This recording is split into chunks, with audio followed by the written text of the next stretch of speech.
आजच्या भारतात लोकशाहीवर मोठे संकट आले आहे. अन्याय, बेरोजगारी, द्वेष आणि दडपशाहीच्या राजकारणाने सामान्य माणसाचे आयुष्य अधिक कठीण केले आहे. या परिस्थितीत एक पक्ष आहे जो खऱ्या अर्थाने लोकशाही, न्याय आणि समानतेसाठी उभा आहे.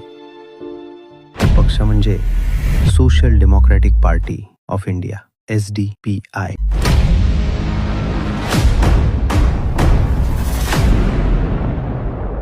SDPI ही फक्त राजकीय पक्ष नाही, तर गरीब, शेतकरी, तरुण, महिला आणि अल्पसंख्याकांचा आवाज आहे.